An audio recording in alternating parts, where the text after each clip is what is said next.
ఈరోజు నేను చుక్కకూర వేసి పన్నీర్ కర్రీ చేశాను. చాలా అంటే చాలా బాగుంటుంది. అదేంటి చుక్కకూర పన్నీర్ కాంబినేషన్ అనుకుంటున్నారా? అవునండి. మీరు కనుక ఈ కాంబినేషన్లో పన్నీర్ కర్రీ ట్రై చేయకుంటే డెఫినెట్గా ట్రై చేయాల్సిన రెసిపీ ఇది.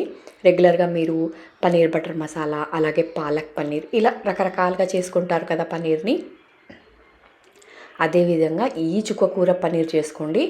టేస్ట్ నిజంగా అంటే చాలా బాగుంటుంది. ఈ వీడియో నేను మీకు రేపు అప్లోడ్ చేస్తాను, తప్పకుండా చూడండి. ఈలోపు మీరు నా ఛానల్ని సబ్స్క్రైబ్ చేసుకోండి.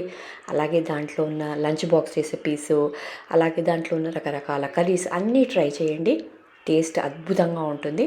డెఫినెట్గా ట్రై చేయండి. ఇంకెందుకు ఆలస్యం, ఛానల్ని సబ్స్క్రైబ్ చేసుకోండి.